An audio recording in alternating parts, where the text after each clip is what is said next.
everyone, I'm Serena Sandoval, and you are watching The Buzz. We have a lovely guest here in studio. You may know her from 106 in Park, Good Morning America, and now you're going to know her on Tubi's We Got Time Today. The lovely Rocsi Diaz is in the house. How are you, girl? Happy to be here. Thank you for having me. Oh my gosh, thank you for being here. So we know, before we start everything, this is the birthday queen right here. Happy birthday. It was your birthday yesterday, right? Yes, it was my birthday yesterday. It was a great time. Spent the weekend in Boulder and got to go to the game. Buffs, they pulled out a win, so that's a great thing. And we had a chance to film our first few shows with me and Deion. So we filmed our first few episodes of We Got Time Today, which was, I mean, there's no better way to spend your birthday at the end Exactly. of the day, And I see that you got the shoes on. I got the shoes on. That's why I'm dressed like a little tomboy today. Oh, we love it. Yeah, Deion insists for me to be a walking billboard for him. But no, I actually was kind of hyped to get these because I'm not really a sneaker girl, but all my guy friends are making a big deal about them. So I'm just like talking to them like this today. It's a whole vibe. It's a whole vibe. It has to be like the aesthetics and everything. So they're fun. So yeah. Yeah, they are so cute. Now I'm gonna have to get me some too now. Yeah. Alrighty, so let's get into it. Let's talk about your new show that's premiering on Tubi with Deion Sanders. Yeah, I mean, it's a great opportunity. This is Deion's baby. He manifested this. Deion is a big fan of Tubi. He loves Tubi, and he put out like a real video one day. And he was just like, Tubi, whoever needs to call me, I got ideas. And here we are. So it's manifested. It is definitely manifested. And Jesse Collins, phenomenal producer, produces Emmys, Oscars, Super Bowl halftime shows, Beyonce performing for Christmas. Thank you, Jesse. He's, partnered with Deion and Smack, and then they came up with this project, and it's so great. And Tubi has been nothing but the best to us. And what a great platform, over 100,000, 100 million downloads. I was gonna say it's coming up. Yeah, so it's already up. It's a great place to be, and we're really, really excited for it. So what can we expect? Because it's not going to be about sports, right? No, it's with Deion. No, Deion. Well, Deion is like a jack of all trades. He comes from the entertainment world. He was a rapper also, and of course sports that we know him from. But it's for the culture. So a lot of people are like, oh, I miss 106 in Park. I was like, well, this is like that back. It's like that place where the culture can come, have real honest conversations and discuss. And we're here to motivate you, inspire you, make you laugh. Exactly. He's really, really silly. So we're here to have a good time with you guys and share what we know with the world. Is there any anyone you could share that you've interviewed on the show? Yeah, well, our first episode, which airs November 19th at 8 p.m. Eastern, 5 Pacific, is with Ice Cube. So amazing. Ice Cube, it was a good day. It was a really good day. It was a really good day. And that's the beauty of this show is like Deion and Ice Cube have been friends for a very long time. So you're going to hear stories that you probably never knew. Oh, wow, nice. And just as excited as we are to have the guests on the show, I mean, they're just as excited to be around Deion too. So it's really cool. So our very first episode is with Ice Cube. We also have an episode coming up with Leslie Jones, which is hilarious. So yeah, we got some really, really, really great heavy hitters coming up to start off the show. I love that. I love that. How did you and Deion link up? So Jesse Collins, again, he used to be a producer at BET. He mentioned my name in the room when they were throwing names around on like who could possibly be a co-host with him. And when he mentioned my name, he was like, oh yeah, we know each other. So they called me. I did an audition, and that was it. It was like we had such a great time on our audition. I always say that should be an episode in itself, the way we were talking to each other. But we instantly had great chemistry. It's like big brother, little sister chemistry. We just tease each other and crack jokes, and we're not scared to go there. So yeah, and it was fun. And then went through that process, and they called me and offered me the job. When the chemistry is there, the chemistry is there. You can't deny it. You cannot fake chemistry. That's like one thing, you cannot fake chemistry. Doesn't matter how talented you are, you cannot fake chemistry. Yeah, exactly. So you're juggling so many things. You're juggling the show, and you also have your new podcast. Well, not new, but it's been there, and you're interviewing celebrities, you're interviewing your friends. Tell us a little bit about that. More to the Story is awesome. It's a little bit of a passion project for me. I like More to the Story because we focus on either a specific time during somebody's career, or, you know, just that specific person, because there's always more to everybody's story. Just like you, for instance, if you're a television star, you're a host, but you also do a lot more. There's a lot that goes with it. My friends, for instance, they may be a star athlete or a star actress or anything like that, but they may have foundations and other aspirations that don't really get any shine because people are usually all focused on one thing. And so that's what More to the Story is. It's a deeper dive. And I really like it. It's been a lot of fun. We're just in our season 1, but I've had such a great response. And it's just fun. It's another outlet. It's another place to just be creative. Just be fun, be loose, all of that. Definitely. And then More to the Story, it speaks for itself. It speaks for itself. There's always more. There is always more, and that's what I've learned. There's always more. And I feel like an interview like this, sometimes I do want to unplug and see more of it, and that's where we could go. Where can we go to watch your podcast? More to the Story digital show is on YouTube, and we're also streamed across all podcast platforms, the Spotify's and the Apple Podcasts, but YouTube has been really big to us too. Nice. Yeah. We were talking off camera about like how busy you are, how like I try to hit you up at the NAHJ, which is the National Association of Hispanic Journalists. You have your foot in so many areas, from 106 in Park to even Good Morning America. You're just such a representation. Thank you. How important is that for young journalists to see someone like them, like you, on a platform like this? I think it's important. I think representation is really, really important. I think representation gives somebody hope, you know, and somebody to look up to and aspire to be, you know. And I never looked at myself as that person, but then I start hearing that from younger journalists or younger aspiring television hosts, and they're like, I want to do what you did. I'm like, okay, please go for it. And if I could be any help, let me know. Yeah. So I wish I would have had more people that I could have looked up to during my time, but I looked up to Christina. Okay. I looked up to Jenny Jones. I looked up to Ricky Lake. I looked up to Oprah, you know.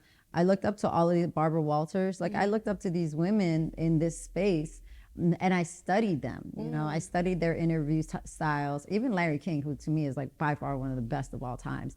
You would think not a guy, but oh yeah, no. Yeah. Larry King is like phenomenal. Right. With little research. I read his books. Like, you know, you gotta, if you're into something, you deep dive in. You want to know how people do it, you know. And so it would have been nice to see a girl like me. Lala was like one of the only ones, and we were kind of around the same time. But Lala was first. That cross of New York there and representing that, like that didn't really happen. So she was a very big deal. J-Lo was a huge deal for us. Rosie Perez is a huge deal for representation for us. But specifically in the entertainment TV space, you know, I actually have to give a lot of credit to Lala, a lot of credit to Daisy Fuentes. You know, a lot of credit to my biggest mentor, Angie Martinez, who she gets tired of me when I'm like, I fangirl out with Angie, and she's like, Rocsi, stop. I'm like, no, but you don't understand. Seriously. You know, like you gotta do that. So I think it's important. I think it's really important, because then you have a blueprint in front of you. Right. You know, and I tell every young person, you have the blueprint there. Make it your own. You know, do whatever you want with it. Make it your own. How did you make it your own? What made you want to get into entertainment? It was a fluke. I went to a radio station and I thought it was the coolest job in the world. I was part of the street team. I was hanging up. Yeah. So you hang up posters, you put the things together and everything. And you just have fun with it. Yeah. And it's just the natural progression. You put in the work, you know, you go there, but you're learning as you see the setup. You're learning what everything is. And then you learn how to work the boards. And then it's, oh, hey, crack the mic open. Let's see how you sound. And then you're learning liners. You're learning on the job, all of these things. And I tell everybody I would not be the television host I am today if it was not for radio. Radio taught me all of it. That's funny. I started in radio too, and they told me if you can do radio, you can do TV, because they're reading. Radio's more loose. It's kind of like, well, radio, you got to think on your feet. Yeah. You know, you got to be quick with it. Red carpets, you have to be very quick with it and on your feet too. Radio taught me all of that. Nice. Radio taught me timing. Radio taught me, you know, the importance of liners and ad sales and all of these sponsors and all of these things, like these things that are very, very important, you know, and talking without talking. You're in the radio, you're kind of crazy because you're talking in a box to imaginary audience that you don't see, but millions are listening to you.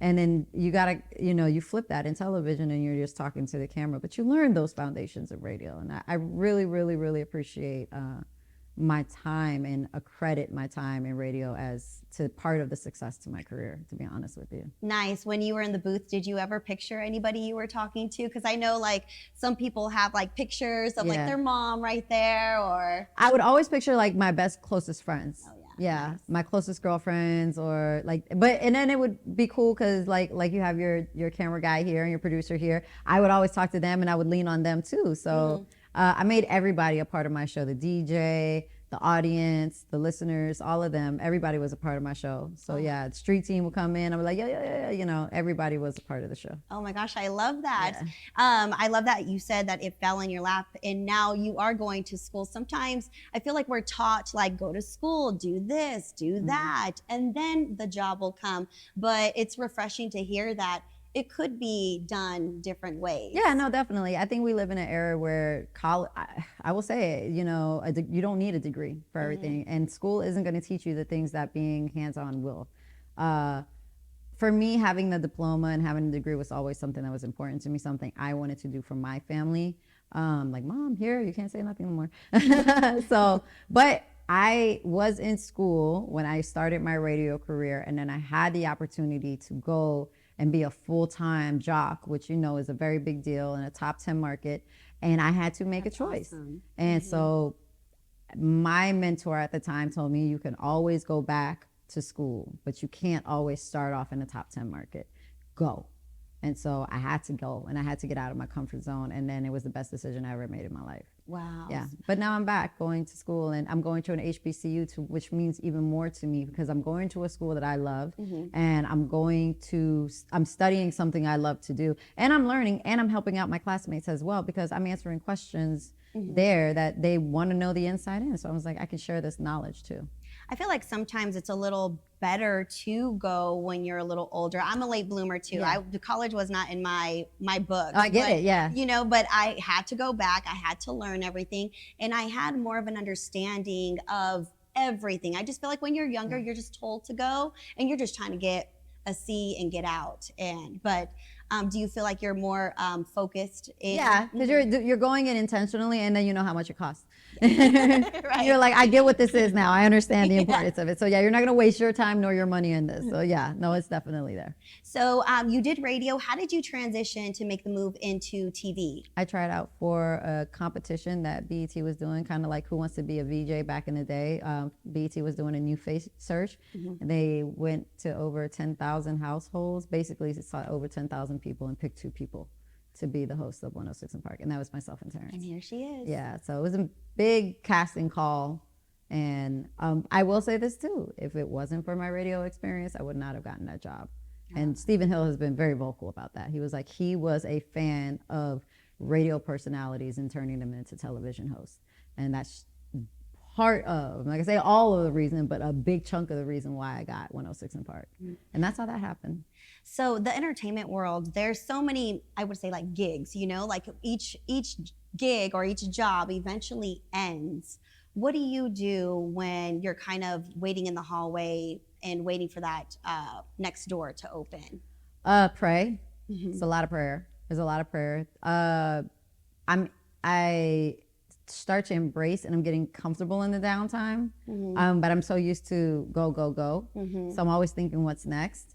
And I try to give whatever project that I'm working on, which is kind of how More to the Story happened. I had downtime, so I was like, let's finally do this. So you just enjoy a little bit of the quiet and space, but also try to have productive time too, even when you're not busy, because that helps you get work at the end of the day too.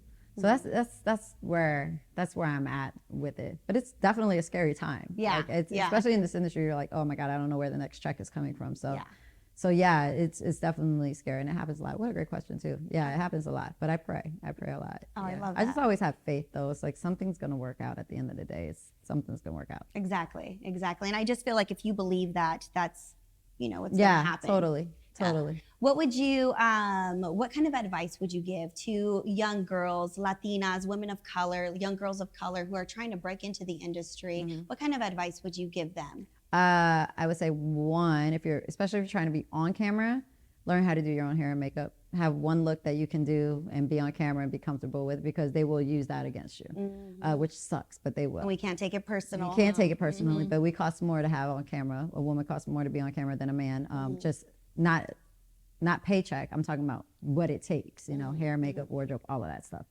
Men are just, they don't have to do all of that. Right. And I actually laugh when I see the guys walking around with their little MAC compacts, like, this is my color, and the shades are totally off, and they're just horrible. Yeah. But go ahead, you use that translucent powder, baby. You do you. Yeah. TikTok. You got a little bit right here. Right, go for it. But I would say that, and then I would say learn more than just what it is that you're into. So if you want to be a producer, well, learn how to be a writer, learn how to be a director. If you want to be on camera, learn how to write, learn how to run the boards. So you got to learn all of it. You can't just be one. And grow your own fan base. Social media should be your calling card to what your passion is and what you want to live and do. It should not be about your red cup party over the weekend. I mean, as beautiful as your kids might be and your dog might be, great, it's not for that. Also, It's like, you got to remember, if you are an identity and you're trying to be a business, then treat your social profiles like a business too, and let that calling be into, the attention that you get. Let it be something that it's because something you aspire. Now, if you're an influencer and you want to show lifestyle, and by all means, show Charlie Brown. That's the name of my dog. But that's not what you're trying to be. That's not what you should be using your social media for. Speaking of social media, what is the importance, I guess, nowadays? Because way back when, even during 106 in Park, there was no, I think we had like MySpace or social media, Instagram, Twitter, all of those first started while we were on air on 106. They actually used to use the maps and the polls and all of that stuff. They used to test it out on 106. Oh, I see. 106 in Park and CNN used to be the test tube babies for all the new graphics and all the new things that the social media platforms were coming out with. We would break it on our shows and use it, and then it would be implemented to everybody. So you've been using it. We were as learning. Soon as it came out. Yeah, we were learning as with everybody else how to utilize social media. And I've learned, just like everybody else, is like what it is when I say that your social media is a brand and that's what you should be promoting and everything like that. I think that as a personality, there's specs of your life that you share. You share what you want to share.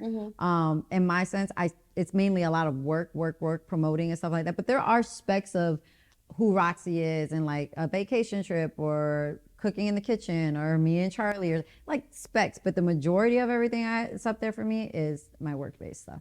Nice. Alrighty. Well, before we wrap up, I'm gonna go through a series of like fire questions. Okay. So just really quick, the first thing we're gonna start off with is this or that. Okay. Alrighty. So interviewing or getting interviewed? Interviewing. This is stressful.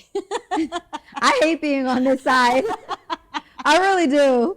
It's also like talking about yourself. Oh, yeah. Right? I'd rather be the one that's like digging into somebody else. I hate being on this side of the mic. I really Oh my do. gosh. Well, you see me, I don't know what to do with my hands. We love to see I'm it. nervous. I'm like, I hate, you don't know what's coming. I'm like, oh God.